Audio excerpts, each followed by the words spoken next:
Beaucoup de gens pensent que la viande rouge est néfaste pour la santé et qu'il faudrait en consommer de moins en moins et les remplacer par soit des viandes blanches ou des légumineuses, etc. Mais qu'en est-il vraiment? Dans cette vidéo, on va tenter d'y répondre en scindant cette vidéo sur plusieurs points. Le premier point, c'est que reproche-t-on réellement à la consommation de viande rouge? Le deuxième point, ça va être que contient la viande rouge d'un point de vue nutritionnel.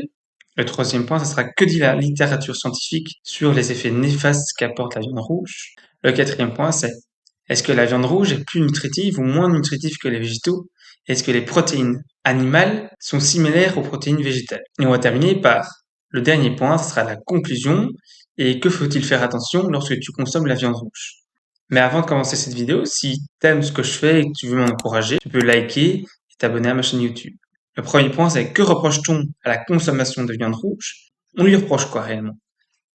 On lui reproche risque de cancer, de maladies cardiovasculaires, mais aussi augmentation de l'inflammation du corps, maladie chronique du coup, cardiaque, diabète, et on peut même lui reprocher qu'elle peut contenir certains contaminants chimiques, antibiotiques et métaux lourds. On va aller sur le deuxième point qui est que contient la viande rouge d'un point de vue nutritionnel. Alors dans un premier temps, la viande rouge elle contient pas mal de protéines. Souvent c'est entre 20 et 25 grammes de protéines pour 100 grammes. Tu en as besoin pour synthétiser du muscle ou même le conserver, le renouveler. Tu en as besoin pour d'autres mécanismes généraux du corps. La viande contient tous les acides aminés essentiels que le corps a besoin et qui ne sait pas synthétiser. On en dénombre 9 au total. On arrive sur le troisième point, que dit la littérature scientifique sur les méfaits de la viande rouge. Et quand on regarde un peu les études scientifiques, on voit certaines études observationnelles, c'est-à-dire c'est des études qui vont nous permettre d'émettre une hypothèse. On va observer des individus, du coup, qui consomment de la viande rouge sans rien changer. Et qui s'y en retirent, mais une consommation élevée de viande rouge amène un risque accru de cancer et de maladies cardiovasculaires. Mais ces études ne prouvent pas de lien de causalité directe. Il y a d'autres facteurs qui arrivent en considération. On ne sait pas si ces personnes mangent, ok, elles mangent de la viande rouge, mais est-ce qu'elles fument à côté? Est-ce qu'elles font du sport? Est-ce qu'elles ont une bonne hygiène de vie? Est-ce qu'elles prennent de la viande bio? Tout ça n'est pas pris en considération. Du coup, une étude observationnelle, on ne peut pas directement conclure que la viande rouge est mauvaise pour la santé. Le but, c'est de tirer des hypothèses, et par la suite, on va faire une étude interventionnelle, qui est à l'opposé de la non-interventionnelle. Et dans cette étude, ben là, c'est pour confirmer ou non l'hypothèse qu'on a eue avec l'étude observationnelle. Du coup, premier point, les études observationnelles ou non interventionnelles, elles ne se basent pas que sur la viande rouge, on ne prend pas en considération d'autres facteurs. Alors j'ai trouvé aussi également une autre étude qui examinait la relation entre la viande rouge, l'IMC qui est l'indice de masse corporelle, et les marqueurs d'inflammation. Du coup, il y avait plusieurs marqueurs d'inflammation qu'on analysait via la prise de sang, comme la CRP, etc. Sur 1223 sujets. Qu'est-ce qu'ils ont constaté sur cette étude? Ils ont constaté que la consommation de viande rouge était associée à un marqueur inflammatoire plus élevé. Et donc, plus tu consommais de la viande rouge, plus ton corps était enflammé. Mais, ah oui, il y a toujours un mais lorsqu'ils ont corrigé l'IMC, la viande rouge n'était plus corrélée, n'était plus significative à des marqueurs élevés d'inflammation. Mais c'était plutôt l'association entre l'IMC et les marqueurs inflammatoires qui était significative. Qu'est-ce que ça voulait dire? Les gens qui étaient corpulents et qui consommaient de la viande rouge avaient plus de marqueurs inflammatoires. Mais c'était pas à cause de la viande rouge, c'était parce qu'ils avaient un tour de taille plus élevé. Et c'était ça qui était plus sujet aux marqueurs inflammatoires. Et ils ont démontré quoi? Qu'il n'y avait pas de différence en matière d'inflammation entre les sujets en bonne santé, oui, en bonne santé déjà. Parce que si tu vas prendre une personne qui est déjà en mauvaise santé et qui consomme de la viande rouge, c'est pas très représentatif. Alors il y a une autre étude, c'était une revue systémique, du coup une méta-analyse qui recense, là dans ce cas-ci, 1100 études, pour identifier et évaluer si la viande rouge était corrélée aux marqueurs d'inflammation dans une prise de sang. Et qu'est-ce qu'ils ont découvert? En analysant ces 1100 études, pas de différence en matière d'inflammation entre les sujets en bonne santé qui consommaient plus de 255 grammes de viande rouge par semaine et ceux qui en consommaient moins. Alors, c'est aussi pour dire que l'inflammation n'est pas spécialement mauvaise. Ce qui est mauvais, c'est l'inflammation chronique. Une inflammation aiguë, sur le court terme, ça permet de dilater les vaisseaux sanguins, d'apporter plus de nutriments pour réparer la zone concernée dans le corps. C'est l'inflammation chronique qui est mauvaise pour la santé. Rien n'est mauvais sur une petite durée, sur le court terme. C'est un indicateur aussi. Tu peux voir, par exemple, tu roules en voiture et on peut faire la métaphore du voyant lumineux qui montre que tu as besoin d'essence dans ta voiture. Le symptôme, c'est l'inflammation. Ça va te permettre de t'arrêter et de prendre de l'essence pour pas tomber en panne sur une autoroute où tu roules à 120 km/h. Mais ce qui pose problème, c'est quand tu n'écoutes pas cette inflammation et que cette inflammation continue dans le temps. Du coup, là, ça engendre plus de problèmes. Là, ça engendre quoi? Une panne de ta voiture. Et puis après, ça peut engendrer une voiture qui fond dans ta voiture. Et ainsi de suite, ça peut s'empirer. Alors, il faut savoir que les Japonais et les Chinois, surtout les Hongkongais, consomment beaucoup de viande rouge. Et quand on regarde ces études observationnelles sur ces pays, on n'a pas les mêmes résultats, que la viande rouge est mauvaise pour la santé, qu'elle amène cancer, etc. Mais lorsqu'on regarde les études observationnelles asiatiques, elles n'ont pas les mêmes résultats que les études observationnelles américaines. Et une étude analysait 8 études asiatiques au cours desquelles 296 721 personnes ont été suivies pendant 10 ans et 15 ans et demi. Qu'est-ce qu'ils ont conclu? La consommation de viande rouge est inversement associée à la mortalité due aux maladies cardiovasculaires. Du coup, c'est l'inverse en fait finalement.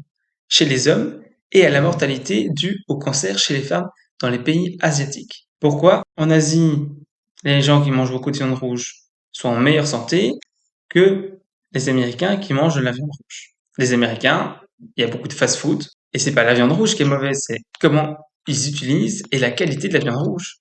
Alors on arrive sur le troisième point, la viande rouge est-elle plus nutritive que les végétaux? Est-ce que les protéines végétales sont équivalentes aux protéines animales? Et quand tu regardes, on te dit souvent, ah mais manger lentilles, manger pois chiches, ça a une haute teneur en protéines, regarde, équivalent même aux protéines animales. Mais est-ce qu'elles sont plus digestes ou moins digestes que les protéines animales? Et quand tu regardes, tu sais que les végétaux contiennent des antinutriments. Ces antinutriments, à petite dose, elles sont bénéfiques pour la santé, mais ces antinutriments, elles empêchent l'absorption des nutriments présents dans la légumineuse, etc. Du coup, tu vas moins facilement absorber les protéines végétales que les protéines animales qui ne contiennent pas d'antinutriments. Mais aussi, il faut savoir que les protéines animales, elles ont un profil d'acides aminés essentiels complet, alors que les protéines végétales, non. Et quand on regarde le score de digestibilité des acides aminés essentiels, et en haut de la pyramide, qu'est-ce qui est le plus digeste? Ce sont principalement les produits animaux. Et en dernier, qu'est-ce qu'on voit? Légumineuses, végétaux, etc. Alors la réponse est non. Les protéines végétales n'équivaut pas aux protéines animales. Les protéines animales sont supérieures aux protéines végétales et plus digestes. Alors quand on regardait nos ancêtres, qu'est-ce qu'ils mangeaient? Il y a plusieurs études scientifiques qui ont montré qu'ils mangeaient principalement des herbivores terrestres. C'est logique. Tu as un couteau sur toi, je te mets dans la jungle. Qu'est-ce que tu fais pour survivre? Est-ce que tu vas planter des tomates, des haricots, etc.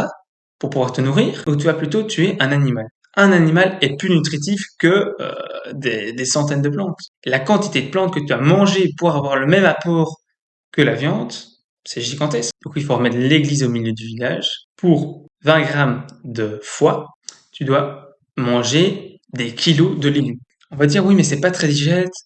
Quand je mange de la viande, j'ai le ventre gonflé ou je me sens lourd. Et la viande, elle est ultra digeste. Plus digeste que les végétaux. Il n'y a pas de fibres qui irritent, il y a pas d'antinutriments, etc. Si tu n'arrives pas à digérer la viande rouge, c'est simplement parce que tu n'as pas assez d'acidité gastrique. Parce que l'acidité gastrique permet de décomposer les protéines en acides aminés. Il faut savoir que du coup le pH d'un estomac humain en bonne santé parce que très peu de gens ont finalement une bonne acidité gastrique. Il suffit que tu manges déjà moins de viande, que tu es stressé, que tu prends pas le temps pour manger, ton acidité gastrique elle est beaucoup plus basse que ce qu'elle devrait être. Là, par exemple, un pH d'un estomac humain en bonne santé est d'environ 1,5 à 2, alors que le pH va de 0 à 14. C'est-à-dire que c'est très acide. Et par exemple, les chimpanzés, eux, ils ont un pH entre 4 et 5, du coup beaucoup moins acide. Alors nous, on n'est pas 100% carnivore, non, on n'est pas 100% végétarien, on est omnivore avec une prédominance carnivore. Il suffit de regarder la physiologie humaine, notre estomac est déjà beaucoup plus acide qu'un chimpanzé. Et on retourne au point de vue nutritionnel. Les végétaux ne contiennent pas une vitamine qui est la vitamine B12. Pour moi, de par ma croyance, on n'a pas besoin de se supplémenter. Si un végétarien a besoin à vie de prendre une vitamine B12 en complément, pour moi ce n'est pas naturel. On peut terminer par la conclusion et Si tu consommes de la viande rouge, que faut-il faire attention? À la conclusion, non, la viande rouge n'est pas associée au cancer ou aux maladies cardiovasculaires, ou même à l'inflammation, c'est même le contraire. Les études observationnelles qui montraient ce rapport ne prenaient pas en considération l'hygiène et le mode de vie des personnes. Mais si tu te dis, mais non, j'aimerais bien me mettre à la consommation de viande rouge et que tu as du mal à la digérer, ben, il faut simplement augmenter l'acidité de ton estomac. Et pour cela, tu peux commencer à prendre 15 minutes avant chaque repas une cuillère à soupe de vinaigre de cidre.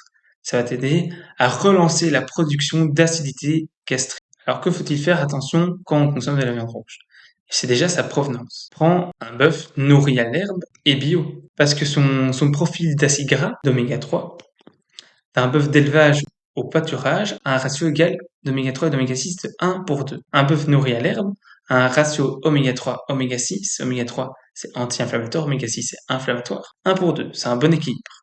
Mais il faut savoir que déjà dans notre alimentation, on consomme énormément d'oméga 6. Tout ce qui est huile végétale sont riches en oméga 6. Tu prends un chips, c'est de l'huile de tournesol, riche en oméga 6.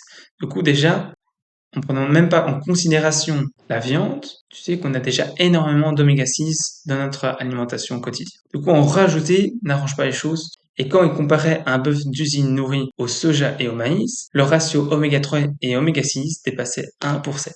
1 oméga 3, 7 pour oméga 6. Du coup, quand tu consommes de la viande, prends une viande de bonne qualité, nourrie à l'herbe et bio. Aussi, son mode de cuisson. Ne va pas cramer ta viande. J'espère que maintenant tu comprendras que ce que la grande majorité des gens véhiculent sont la plupart du temps fausses. Garde ton discernement et renseigne-toi. Tu es le seul à pouvoir décider qu'est-ce qui est bon pour toi. Allez, je te laisse et on se voit à une prochaine vidéo.